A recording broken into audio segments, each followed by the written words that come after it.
Hi everyone, welcome back to Manu teachers channel.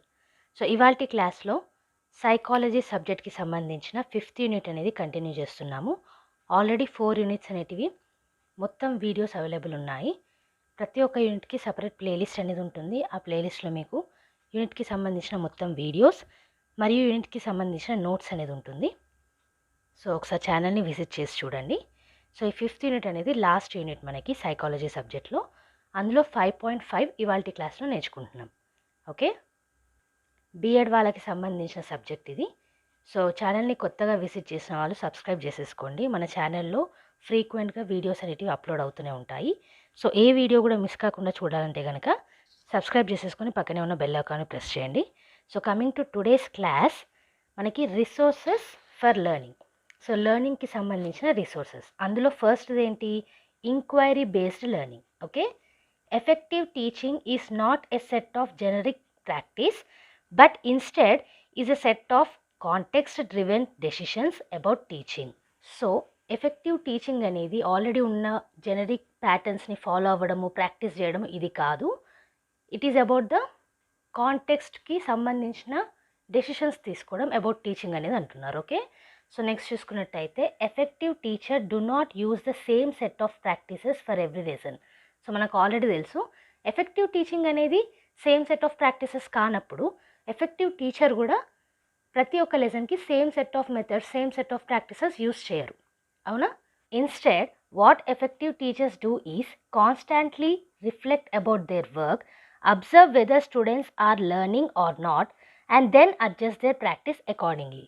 So ఏమంటున్నారు ఇక్కడ, మనకి ప్రతి ఒక్క లెసన్కి సేమ్ ప్రాక్టీసెస్ కాకుండా సిచ్యువేషన్కి తగ్గట్టు, ఎన్విరాన్మెంట్కి తగ్గట్టు, క్లాస్ రూమ్లో కావాల్సిన విధానాలకి తగ్గట్టుగా అడ్జస్ట్ అవుతూ టీచింగ్ని చేస్తారు. స్టూడెంట్స్ నేర్చుకోవడానికి అనుకూలంగా ఉండేలా చూసుకుంటారు అనేసి అంటున్నారు. ఓకే, సో ఇందులోనే మీనింగ్ చూసుకున్నట్టయితే ఇంక్వైరీ బేస్డ్ లెర్నింగ్లో inquiry implies involvement that leads to understanding. So ఇంక్వైరీలో మనకి అండర్స్టాండింగ్ అనేది కూడా ఒక భాగమే.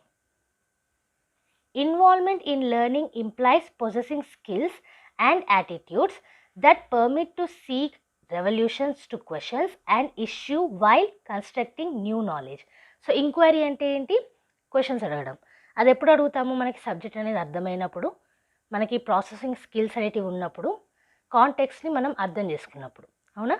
అంటే కొత్త కొత్త నాలెడ్జ్ని నేర్చుకుంటున్నప్పుడే మనకు కొత్త కొత్త క్వశ్చన్స్ అనేటివి కూడా వస్తాయి.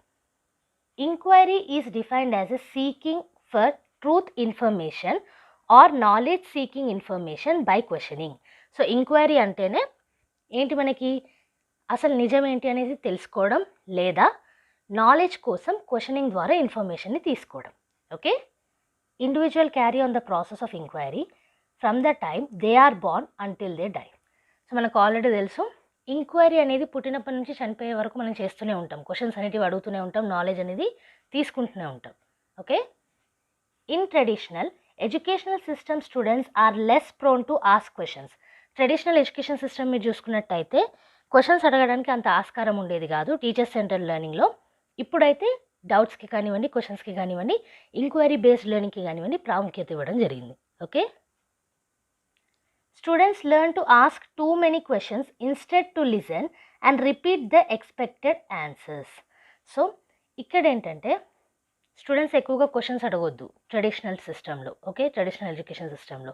అండ్ అలాగే ఏం ఆన్సర్స్ ఉన్నాయో వాటిని రిపీటెడ్గా నేర్చుకోవడమే ఉంటుంది వినడం ద్వారా. Effective inquiry learning involves more than asking more questions. So inquiry learning అంటే ఎక్కువ క్వశ్చన్స్ అడగడమే కాదు, it involves individual attempt to convert information and data into useful knowledge.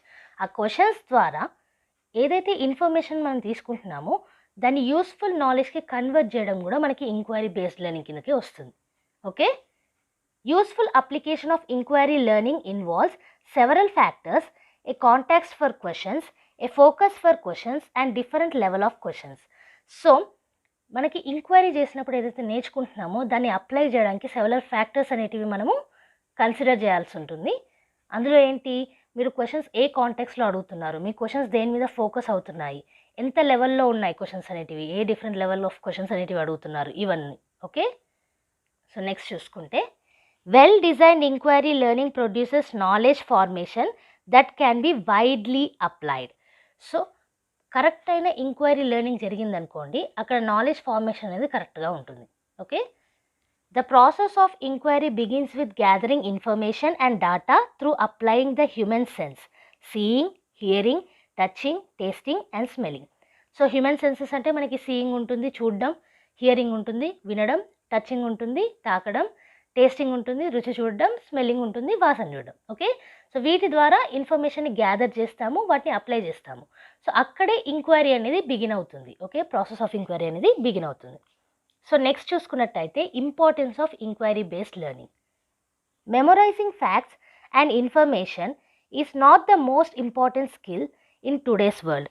మీరు చూసుకున్నట్టయితే ఇప్పుడు రోట్ మెమరైజేషన్కి అంటే బట్టి పట్టడానికి ప్రాముఖ్యత లేదు. ఇప్పుడున్న వరల్డ్లో facts change and information is readily available. Facts అనేటివి చేంజ్ అవుతున్నాయి, అలాగే మనకి ఇన్ఫర్మేషన్ కూడా నేర్చుకోవడానికి రెడీగా అవైలబుల్ ఉంటుంది. We need to know how to get and make sense of the mass of data. So ఇక్కడ బట్టి పట్టడం కంటే కాంటెక్స్ట్ ఏంటి అని అర్థం చేసుకోవడంలో మనకి బెనిఫిట్ అనేది ఉంటుంది. Educators must move towards the generation of useful and applicable knowledge, which is possible through the support of inquiry learning. So ఈ యూస్ఫుల్ మరియు అప్లికబుల్ నాలెడ్జ్ మనం ఎలా గెయిన్ చేయొచ్చు? అండర్స్టాండబుల్ నాలెడ్జ్ని ఇంక్వైరీ లెర్నింగ్ ద్వారా గెయిన్ చేయొచ్చు. In the past our country's success depended on our supply of natural resources. మనం పాతకాలంలో చూసుకున్నట్టయితే మన సప్లై ఏదైతే ఉందో న్యాచురల్ రిసోర్సెస్, వాటి మీదనే సక్సెస్ అనేది డిపెండ్ అయి ఉండేది. కానీ today it depends upon a work force that work smarter. ఇప్పుడు వర్క్ ఫోర్స్ మీద డిపెండ్ అయి ఉంటుంది. మనకి ముందుగానేమో న్యాచురల్ రిసోర్సెస్ సప్లై మీద డిపెండ్ అయి ఉండేది కంట్రీ యొక్క డెవలప్మెంట్ అనేది అండ్ సక్సెస్ అనేది. ఇప్పుడు వర్క్ ఫోర్స్ ఎవరు ఎక్కువగా స్మార్ట్గా వర్క్ చేస్తారో దాని మీద డిపెండ్ అయి ఉంటుంది. Educator must emphasis on the development of inquiry skills and the nurturing of inquiring attitudes or habits of mind that will enable individual to continue the quest of knowledge through life.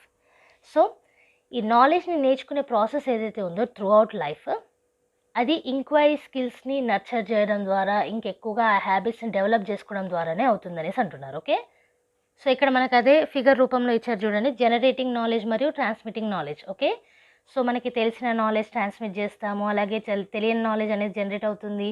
మనం research ద్వారా తెలుసుకుంటాము, discipline experts ద్వారా తెలుసుకుంటాము, అలాగే ఇంటి ద్వారా, schools ద్వారా, society ద్వారా వాళ్ళకి తెలిసిన నాలెడ్జ్ని ట్రాన్స్మిట్ అనేది జరుగుతుంది. ఓకే, నెక్స్ట్ చూసుకుంటే illustration developed by Jo Exline. The figure illustrates how human society and individual within society constantly generate and transmit the fund of knowledge. So ఇంతకుముందు మనం చూసిన ఈ డయాగ్రామ్ ఏదైతే ఉందో నోన్ నాలెడ్జ్ను అన్నోన్ నాలెడ్జ్ గురించి, transmitting generating గురించి, ఇంటి నుంచి సొసైటీ నుంచి మనం ఎలా నేర్చుకుంటామన్న దాని గురించి ఇచ్చారు దాంట్లో. సో అది ఎవరు ఇచ్చారు మనకి? జో ఎక్స్లైన్. ఓకే, సో నెక్స్ట్ చూసుకున్నట్టయితే education provides many inter related world views. So education అనేది చాలా ఇంటర్ రిలేటెడ్, అంటే అల్లుకుపోయి ఉన్న వరల్డ్ వ్యూస్ అనేటివి మనకు ప్రొవైడ్ చేస్తుంది.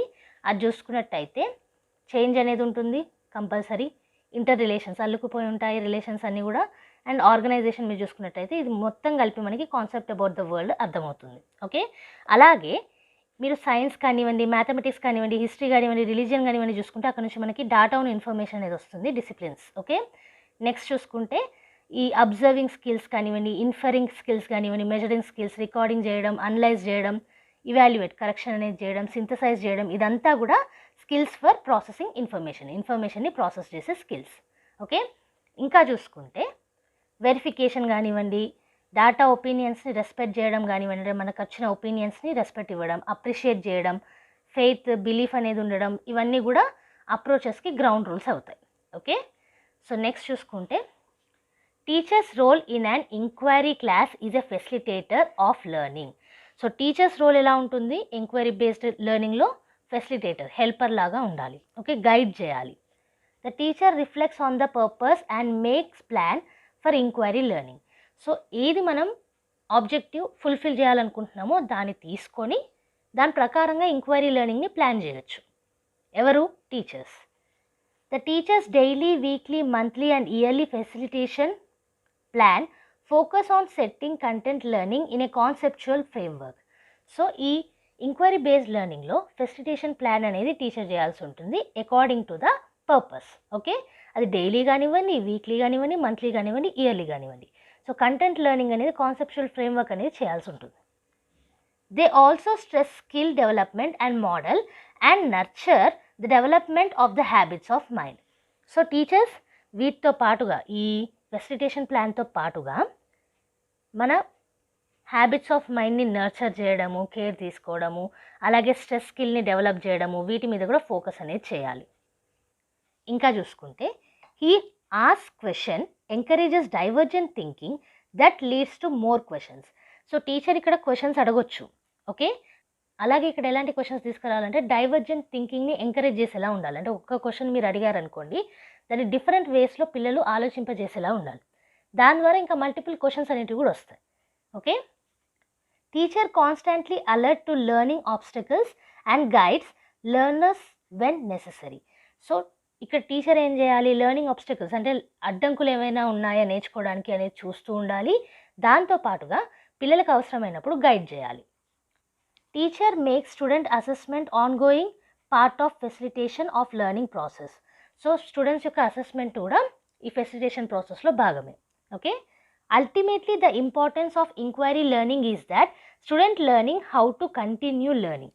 సో ఇంక్వైరీ బేస్డ్ లెర్నింగ్ ఉన్న ప్రత్యేకత ఏంటి, కంటిన్యూస్ లెర్నింగ్ అనేది జరుగుతుంది. మనకు క్వశ్చన్స్ అనేది వస్తూ ఉంటాయి కాబట్టి. ఓకే, సో అందుకే ఇది important.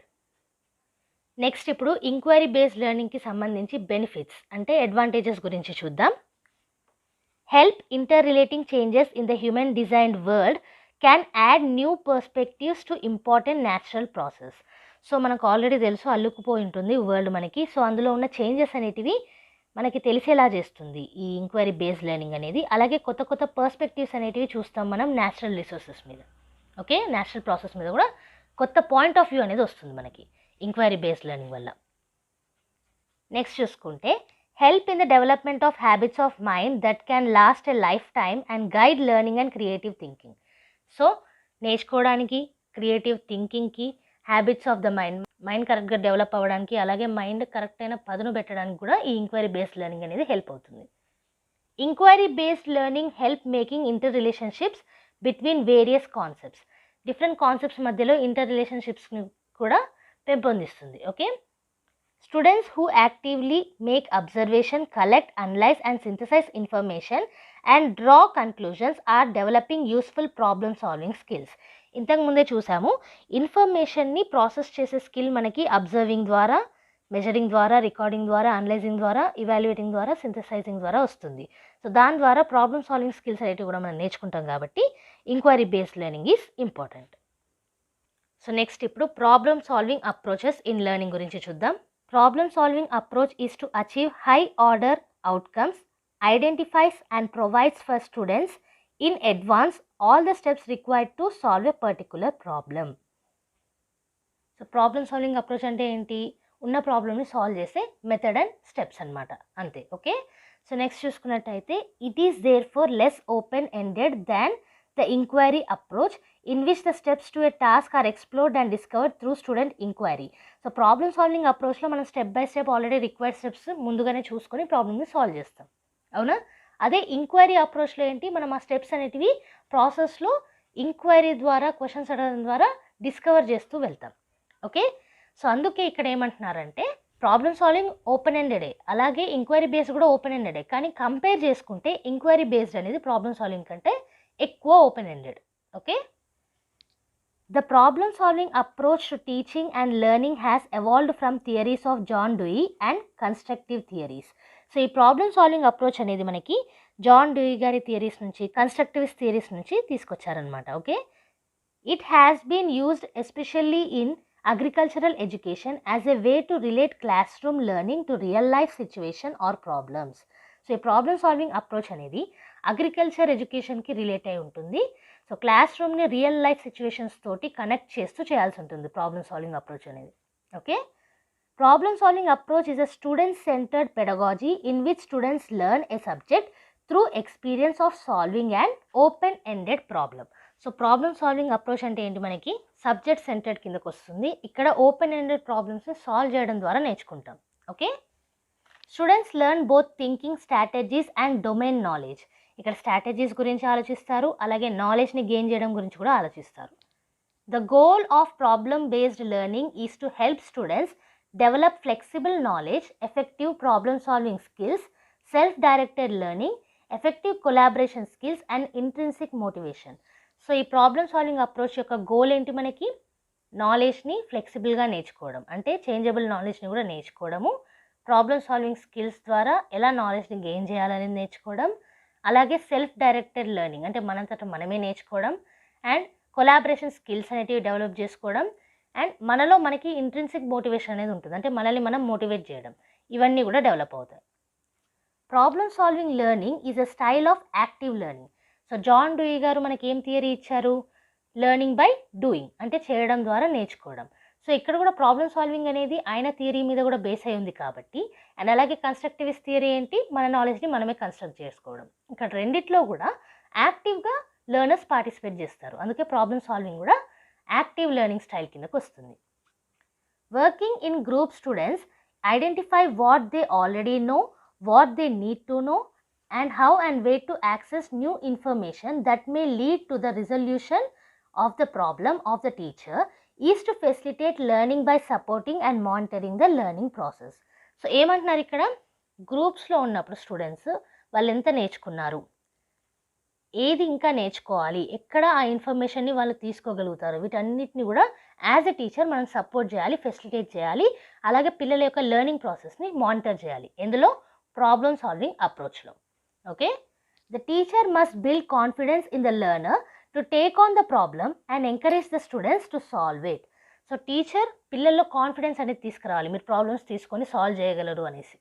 Okay, the constructs for teaching problem solving learning are very different from traditional classroom or lecture teaching. So ఈ ప్రాబ్లమ్ సాల్వింగ్ లెర్నింగ్ అనేది ట్రెడిషనల్ క్లాస్ రూమ్ పద్ధతిలో కానివ్వండి, లెక్చర్ పద్ధతిలో కానివ్వండి చాలా డిఫరెంట్గా ఉంటుంది. ఇక్కడ యాక్టివ్ పార్టిసిపేషన్ అనేది ఉంటుంది. ఓకే, సో నెక్స్ట్ ఇప్పుడు ప్రాబ్లమ్ సాల్వింగ్ లెర్నింగ్ యొక్క అడ్వాంటేజెస్ చూద్దాం. ఇంతకుముందు ఇంక్వైరీ బేస్డ్ లెర్నింగ్ యొక్క అడ్వాంటేజెస్ చూసాం కదా, ఇప్పుడు ప్రాబ్లమ్ సాల్వింగ్ లెర్నింగ్ యొక్క advantages. Foster student centred learning. Students యాక్టివ్గా పార్టిసిపేట్ చేస్తారు కాబట్టి స్టూడెంట్ సెంటర్ లెర్నింగ్ అనేది ఉంటుంది ఇక్కడ. Upholds life long learning.